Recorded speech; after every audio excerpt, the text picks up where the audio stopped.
and you're back in the studio.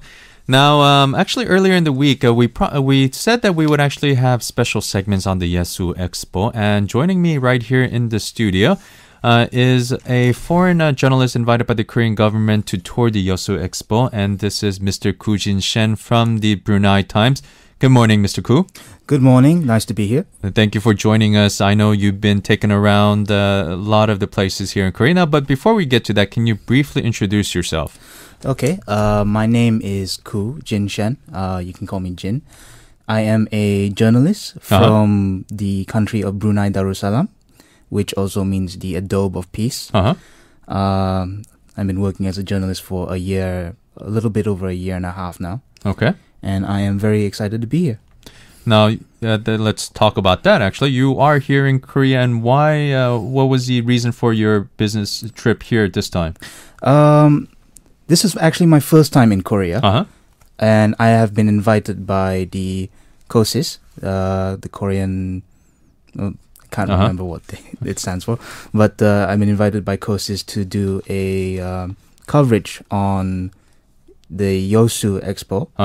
As well as other cultural and historical sites in Korea. Okay, now I do want to talk about the Yeosu Expo and actually some of the displays. I know Brunei also has a display at the Expo, but before we get to that, can you tell us about some of the other places besides the Expo that you visited here in Korea? We visited quite a few places. One is the Korean Ocean KORDI, the Research Institute for Oceans, and then we also visited the palace, one of your cultural palaces.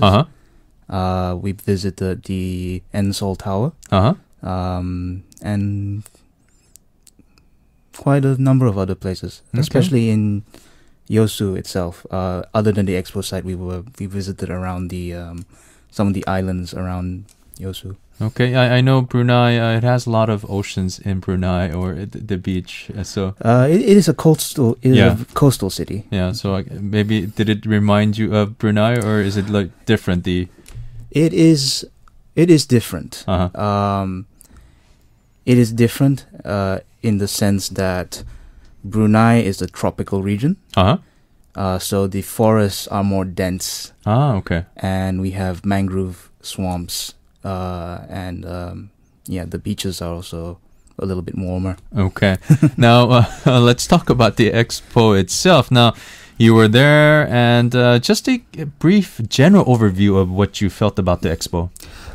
Briefly, I was astonished. Astonished at the scale of the project. It's one thing to know that there's about 100 countries coming to be there. This coming May. But it is another thing to see the scale of the projects ongoing. And I was personally surprised to learn that the construction has been only ongoing for a year. And it astonishes my mind. I come from a relatively small country. And it astonishes me to know how much infrastructure, how much work has been done and being done right now.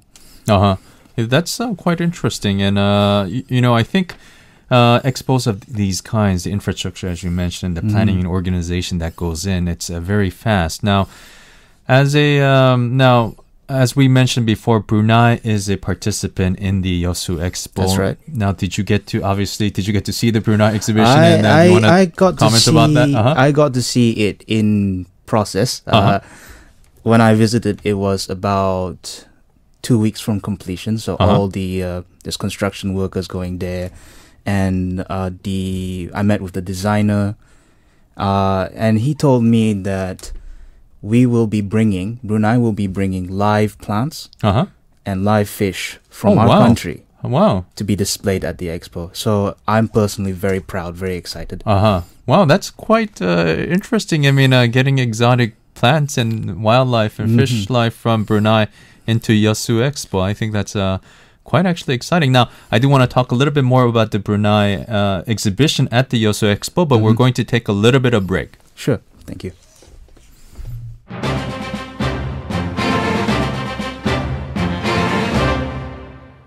You're tuned into Today 360 on Arirang Radio. And we're back in the studio with KOO Jin Shen from the Brunei Times. Now, he's been invited by the Korea Culture Information Service, and that's actually agency of the Ministry of Culture, Sports and Tourism, to tour the Yeosu Expo area. And we were talking a little bit about the Brunei exhibition, and he mentioned that they're actually going to be bringing plants and fish from Brunei, and that's quite exciting. So, how big is the Brunei contingent at the Yeosu Exposition? That we don't know for sure yet. I believe most of it is still being talked about in Brunei. I understand that there has been rehearsals and a lot of effort has been put into place by our government to be at the expo. How large it is, they haven't told us yet.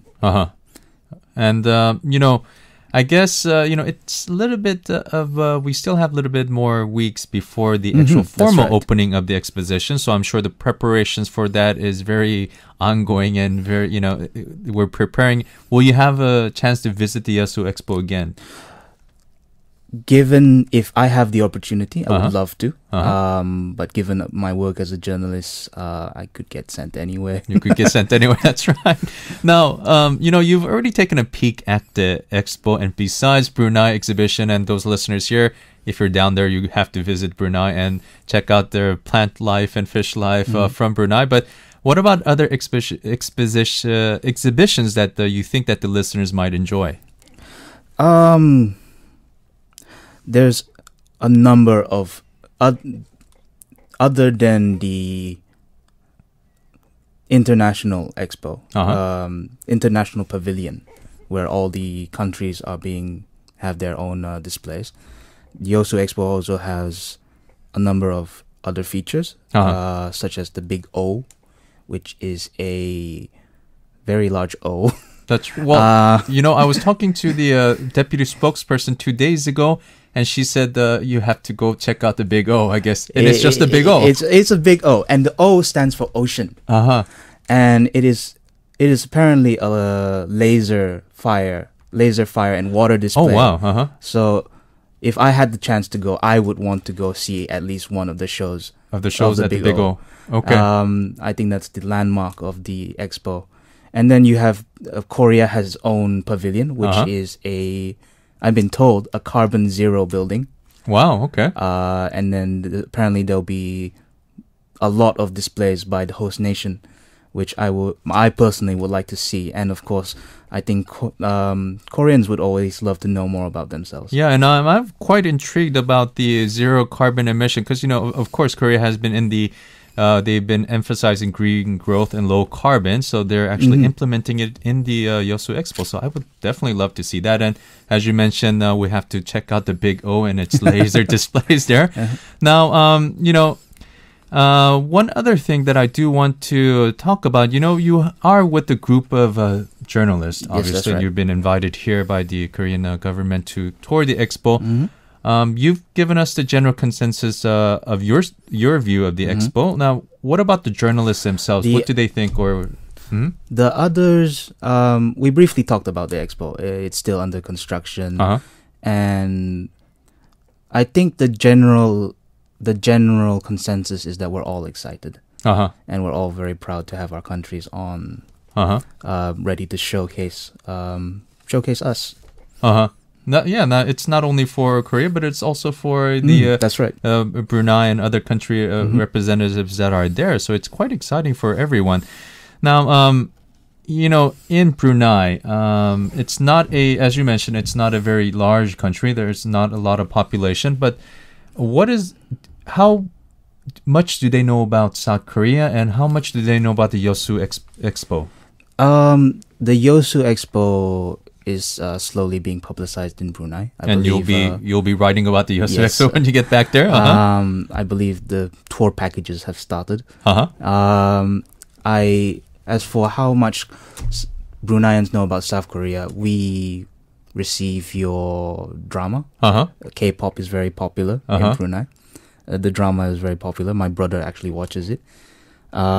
Myself, my impressions of South Korea is StarCraft. StarCraft. Okay, so you're a gamer. Yes, I am, and my circle of friends always believe the StarCraft players in Korea are very gosu. Kosu. Oh, okay. That's actually the first Korean I heard, and that's a term that not many foreigners would know. But yeah, wow. Okay, so that's good. So Korean culture is spreading in many places, including Brunei. It seems. That's right. Now, you mentioned about how impressed you were with the scale of the Yeosu Expo, the infrastructure, etc. Do you think in time that Brunei also will be able to host something like this, an expo of them for themselves? You mean the World Expo? Yes. I think we have a long way to go. But we already host many international events, such as the ASEAN meets. In 2013, Brunei will be chairman of ASEAN. That's right. And we will be hosting the conference and summits there. The summit, that's going to be a big, huge international affair for you guys. That's right. We also hosted the Southeast Asian Games before. And we also have our own defense exhibition called Bridex, which is the premier defense exhibition in Southeast Asia. Well, thank you for that. Unfortunately, I would want to talk to you for more time, but we are running out of time. And, of course, it was very interesting talking to you. And I'm actually very stoked to hopefully get a chance to go to Yeosu and see the Brunei exhibition and see the plants and the marine life from there. I've heard about Brunei, of course, in my past job, but I've never been there. So I hope many Koreans will have the chance to visit my country's Expo and also have a chance to visit other countries. Yeosu will meet the world. Okay, wow. Okay, that's a great promo and a way to end it. And thank you so much for coming in this morning. And that was KOO Jin Shen from Brunei Times.